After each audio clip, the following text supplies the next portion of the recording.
Bismillahirrahmanirrahim. Assalamualaikum warahmatullahi wabarakatuh. Perkenalkan, nama saya Arfandi Ahmad Permana, Prodi Ilmu Pengetahuan Sosial, kekhususan Pendidikan Hukum dan Kewarganegaraan.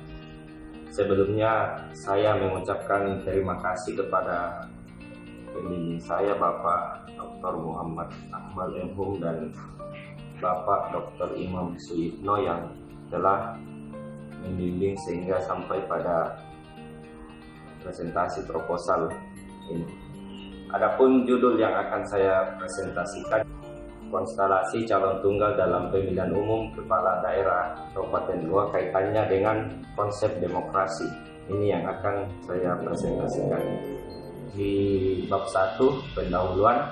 Jadi sebagaimana kita ketahui bersama bahwa sistem demokrasi itu adalah sistem yang paling ideal yang diterapkan di dunia saat ini. Nah, itu juga sudah menjadi tradisi secara turun-temurun di Indonesia. Itu ditegaskan pula di pasal 1 ayat 2 Undang-Undang Dasar dan pasal 18 ayat 4 Undang-Undang Dasar 45 sebagai bentuk manifestasi atau wadah dari prinsip demokrasi itu sendiri. Tindak lanjut dari kedua pasal ini dalam Undang-Undang Dasar, maka lahirlah Undang-Undang Nomor 15 Tahun 2011 tentang penyelenggaraan pemilihan umum dan Undang-Undang Nomor 9 Tahun 2015 tentang pemerintahan daerah. Dalam mewujudkan penyelenggaraan pemilu di Indonesia, maka dibentuklah Komisi Pemilihan Umum dan Badan Pengawas Pemilu atau Bawaslu. Namun yang menjadi problematika seiring perkembangan demokrasi saat ini, yang sebelumnya mungkin tidak diduga bahwasanya pesta demokrasi yang terkadang diikuti lebih dari satu orang, namun nyatanya hanya satu orang ini yang menjadi fenomena hingga saat ini. Dan selama pilkada serentak atau pemilu kada serentak diterapkan di Indonesia sejak tahun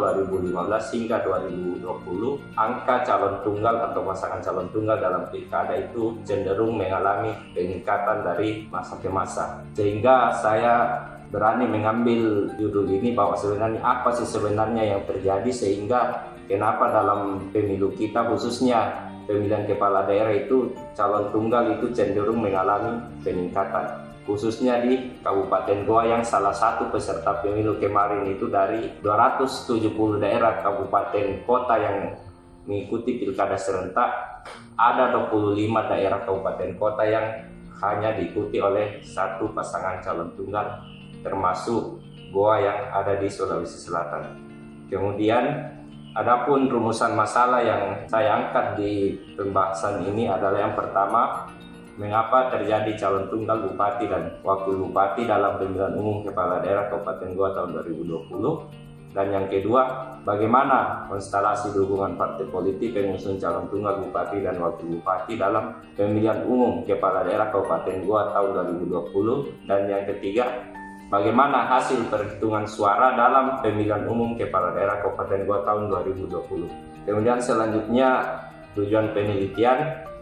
Yang pertama, untuk mengetahui mengapa terjadi calon tunggal bupati dan wakil bupati dalam pemilihan umum kepala daerah Kabupaten Goa tahun 2020. Yang kedua, untuk mengetahui bagaimana konstelasi dukungan partai politik pengusung calon tunggal bupati dan wakil bupati dalam pemilihan umum kepala daerah Kabupaten Goa tahun 2020. Dan yang ketiga, untuk mengetahui bagaimana hasil perhitungan suara dalam pemilihan umum kepala daerah Kabupaten Goa tahun 2020. Kemudian manfaat penelitian di sini ada dua, manfaat teoritis dan manfaat praktis.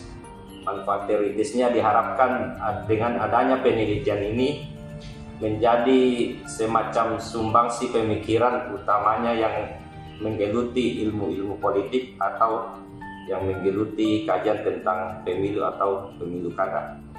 Kemudian manfaat praktis, diharapkan penelitian ini dapat menjadi informasi atau masukan bagi calon kepala daerah yang saat ini mau mendaftar untuk menjadi kepala daerah di daerahnya masing-masing, dan untuk menjadi bahan bacaan juga bagi masyarakat yang ingin mengetahui bagaimana dinamika perkembangan pilkada di Indonesia, khususnya yang ada di Kabupaten Goa itu sendiri. Di bab 2, tinjauan pustaka, di sini saya uraikan secara garis besarnya saja.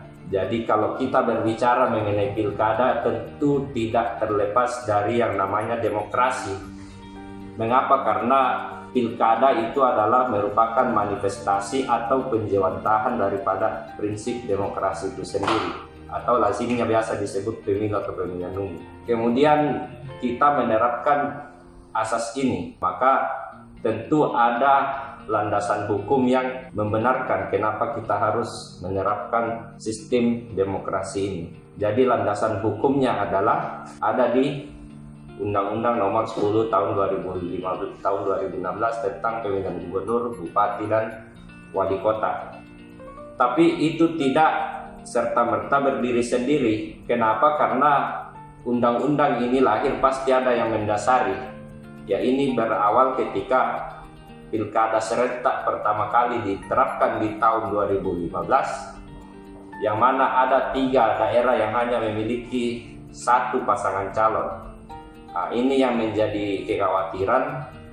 Maka dalam perkembangannya, dosen dari Universitas Indonesia atas nama Effendi Ghazali memohonkan pengujian Undang-Undang Nomor 8 tahun 2015 waktu itu ke Mahkamah Konstitusi, bahwasanya apakah konstitusional atau tidak kalau pilkada itu hanya diikuti oleh 1 pasangan calon. Akhirnya setelah permohonan Effendi Ghazali waktu itu diterima oleh Mahkamah Konstitusi, maka lahirlah putusan nomor 100 tahun 2015 sebagai solusi atas daerah yang apabila hanya ada 1 calon tunggal dalam pemilihan kepala daerahnya, di mana waktu itu putusan Mahkamah Konstitusi nomor 100 itu mengatakan pilkada yang hanya diikuti oleh 1 orang itu tetap bisa dilaksanakan tanpa harus menunda pilkada selanjutnya. Supaya apa? Sistem pemerintahan dalam daerah itu tetap berjalan. Jadi inilah yang menjadi landasan hukum sehingga lahirlah Undang-Undang Nomor 10 tahun 2016 itu sebagai tindak lanjut dari putusan Mahkamah Konstitusi. Adapun di pasal 54C Undang-Undang Nomor 10 tahun 2016 itu menegaskan bahwa pilkada itu tetap sah dilaksanakan bila mana hanya 1 calon tunggal yang ada di dalamnya. Kemudian yang keempat, faktor-faktor penyebab munculnya calon tunggal dalam pemilu kada. Ya, kalau kita cermati pilkada yang mulai tahun 2015 hingga sekarang sudah 4 generasi, 2015, 17, 18, dan 2020 itu cenderung mengalami peningkatan. Dan kalau berdasarkan hasil analisis saya, ada 3 faktor yang menyebabkan itu terjadi. Yang pertama, regulasi yang mengatur tentang calon dalam pemilihan kepala daerah itu cenderung ketat. Mengapa saya katakan demikian? Misalnya kalau seseorang mau menjadi kepala daerah, entah itu gubernur, bupati, atau wali kota, kalau dia mau melalui jalur partai, dia harus didukung oleh partai, itu pun partainya yang harus memperoleh minimal 20% kursi di DPRD. Saya kira ini agak sulit, makanya ini juga yang menjadi faktor mengapa calon tunggal itu marak terjadi. Dan yang kedua, kalaupun ada yang maju melalui jalur perseorangan, itu juga sebenarnya agak sulit. Mengapa? Karena kalau dia tidak melalui jalur partai umpamanya, dia harus mengumpulkan 6,5 atau sekitar 10% KTP baru dia bisa mencalonkan diri sebagai kepala daerah. Kemudian yang kedua, faktor yang menyebabkan calon tunggal itu muncul karena mahalnya mahar politik yang harus dibayar oleh setiap pasangan calon kepada partai pengusung. Dan yang ketiga, kegagalan kaderisasi anggota setiap partai politik, sehingga kader-kader dari partai politik itu cenderung mengalami penurunan dalam kontestasi setiap pemilihan kepala daerah. Jadi ini garis besarnya di bab 2. Jadi mulai dari prinsip demokrasi, kemudian diwujudkan dalam bentuk pemilu atau pemilu kada, kemudian landasan yuridis atau landasan hukum yang mendasari itu, dan yang keempat, faktor-faktor penyebab yang menyebabkan calon tunggal dalam pemilu kada itu muncul. Kemudian di kerangka konsepnya, ya saya kira ini sudah saya singgung tadi sebenarnya. Jadi Yang pertama di atasnya itu adalah Undang-Undang Dasar NRI 1945. Karena di dalam Undang-Undang Dasar sebenarnya prinsip demokrasi itu sudah diatur. Pasal 1 ayat 2 dan pasal 18 ayat 4 Undang-Undang Dasar. Ini yang menjadi landasan hukum, makanya pemilu kada itu dilaksanakan.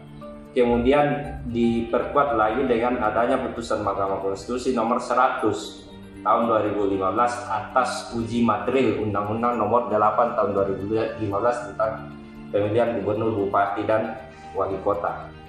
Kemudian tindak lanjut dari putusan Mahkamah Konstitusi ini lahir juga Undang-Undang nomor 10 tahun 2016 tentang pemilihan kepala daerah, di mana di dalamnya di pasal 54C mengatur tentang legalitas atau dia mengatur bagaimana caranya mewadahi jika ada daerah yang hanya satu pasangan calon tunggalnya.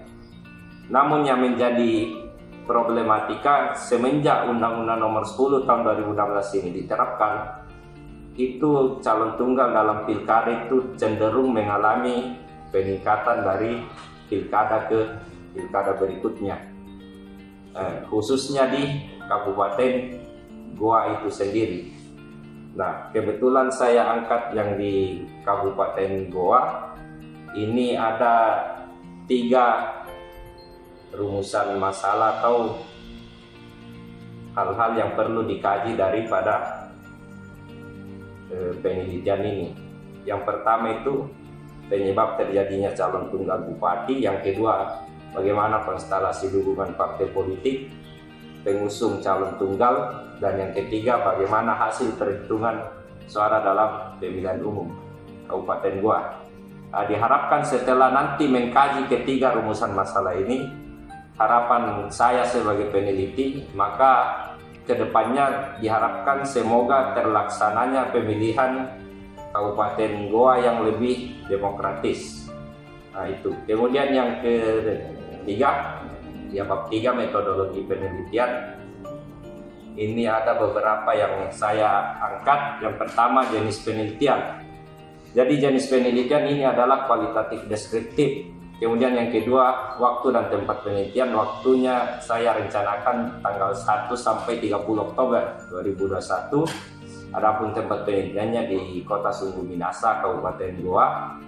Kemudian yang ketiga desain penelitiannya, ya kalau berbicara mengenai desain penelitian itu disesuaikan juga dengan jenis penelitiannya, karena jenis penelitiannya bersifat kualitatif deskriptif, maka desain penelitiannya pun harus sesuai dengan jenis penelitiannya itu sendiri. Kemudian yang keempat informan penelitian atau narasumber penelitian. Jadi rencana saya adapun yang menjadi informan penelitian nantinya ini adalah Komisioner Komisi Pemilihan Umum Daerah Kabupaten Goa, para pengurus partai politik pengusung calon tunggal itu sendiri, dan pihak-pihak terkait lainnya yang relevan dengan penelitian ini. Kemudian yang kelima, fokus dan deskripsi fokus penelitian. Ya, fokus daripada penelitian ini adalah di Komisi Pemilihan Umum Daerah Kabupaten Goa, khususnya menyangkut tentang penyebab terjadinya calon tunggal itu sendiri.